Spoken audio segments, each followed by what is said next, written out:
कुछ पल समुद्र के साथ जरूर बिताए। क्या आपने कभी समुद्र को देखा है? और अगर देखा है तो आपने क्या अनुभव किया? क्या आपने कभी समुद्र की शुरुआती देखी है? वो कहाँ से शुरू होता है? उसकी पहली लहर कहाँ जन्म लेती है? उसका पहला किनारा कहाँ है? कोई नहीं जानता। उसकी शुरुआत हमारी आंखों से परे है, उसका अंत भी हमारी कल्पना से बाहर है। यही समुद्र की सबसे बड़ी पहचान है, उसकी असीम विशालता।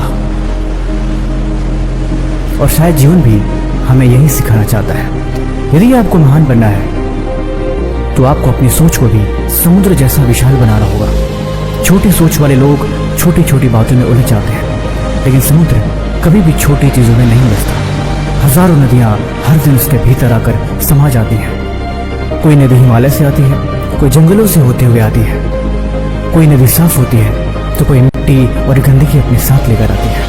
लेकिन समुद्र कभी भी किसी नदी से ये नहीं पूछता कि तुम कहाँ से आई हो। वो सबको अपने भीतर स्थान देता है। उसकी यही विशालता उसे महान बनाती है। समुद्र को कभी कोई गंदा नहीं कर सकता और न ही कभी कोई समुद्र की विशालता को नाप सकता है। अगर जीवन में आपको बड़ा बनना है, आप अपने दिल को समुद्र जैसा बना लो। लोगों की छोटी छोटी गलतियों को अपने भीतर समा लेना सीखो। हर बात का हिसाब रखना बंद करो। क्षमा करना सीखो, स्वीकार करना सीखो। समुद्र का एक स्वभाव और है कि बहुत ही कम लोग उसे समझ पाते हैं। जब समुद्र बिल्कुल शांत दिखाई देता है तब अनुभवी नाविक जानते हैं कि प्रकृति कुछ बहुत बड़ा रचने जा रही है। कई बार सबसे गहरी शांति किसी बड़े परिवर्तन का संकेत होती है। ठीक वैसे ही जैसे जीवन में अक्सर जीवन की सबसे बड़ी सफलता आपके संघर्ष के बाद नहीं आती है। इसीलिए यदि आज आपकी जिंदगी में कुछ इस तरह दिखाई दे रहा है तो ये मत समझो कि सब कुछ समाप्त हो गया है। हो सकता है ईश्वर तुम्हें किसी बहुत बड़े बदलाव के लिए तैयार कर रहे हो। समुद्र यही सिखाता है कि बाहरी शांति का अर्थ अंदर की कमजोरी नहीं होता। उसकी जगह शांत हो सकती है, लेकिन उसके भीतर एक ऐसी शक्ति छुपी होती है जो पूरे जहाजों की दिशा बदल सकती है। आपको भी ऐसा ही होना चाहिए। हर समय अपनी ताकत का प्रदर्शन करना आवश्यक नहीं है।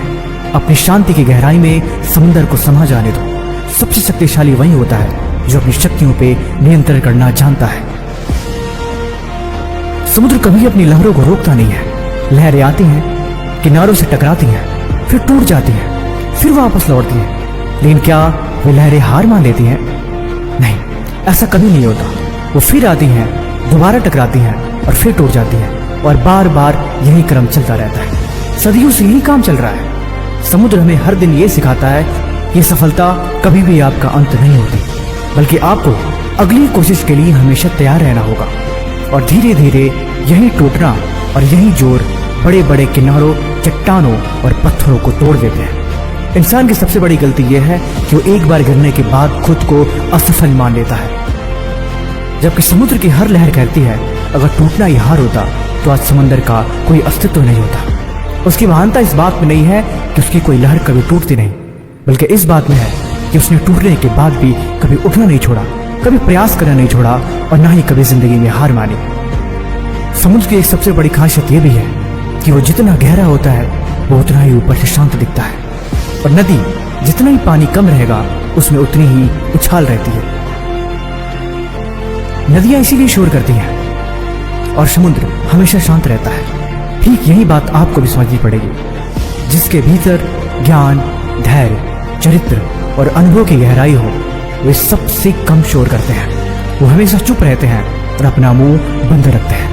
उन्हें दुनिया को ये बताने की भी आवश्यकता नहीं पड़ती कि वे कितने महान हैं। उनका व्यक्तित्व ही उनकी पहचान बन जाता है। इसीलिए यदि आपको जीवन में सफल होना है तो कभी भी छोटा बनने की कोशिश मत करो। अपने मन को विशाल बनाओ, अपने आप को समुद्र बनाओ और अपनी सोच को और अपने चरित्र को गहरा बनाओ और अपने हृदय को इतनी बड़ा बना लो कि दुनिया की छोटी छोटी बातें आपको कभी परेशान न कर सके। आप कभी भी डरपोक न बनो। जिस दिन आपके भीतर समुद्र जैसी विशालता, समुद्र जैसी गहराई और समुद्र जैसा धैर्य आपके अंदर आ जाएगा, उस दिन जिंदगी में कामयाबी आपके पीछे भाग रहेगी। ये निरंतरता है, ये प्रयास है, ये कोशिश है और ये आदत है। और आदत बनाई जाती है। इस संसार में महान वही बनता है जो बाहर से नहीं बल्कि भीतर से समुद्र जैसा दिखता है। इसीलिए आपको कमेंट करना है आई एम रेडी।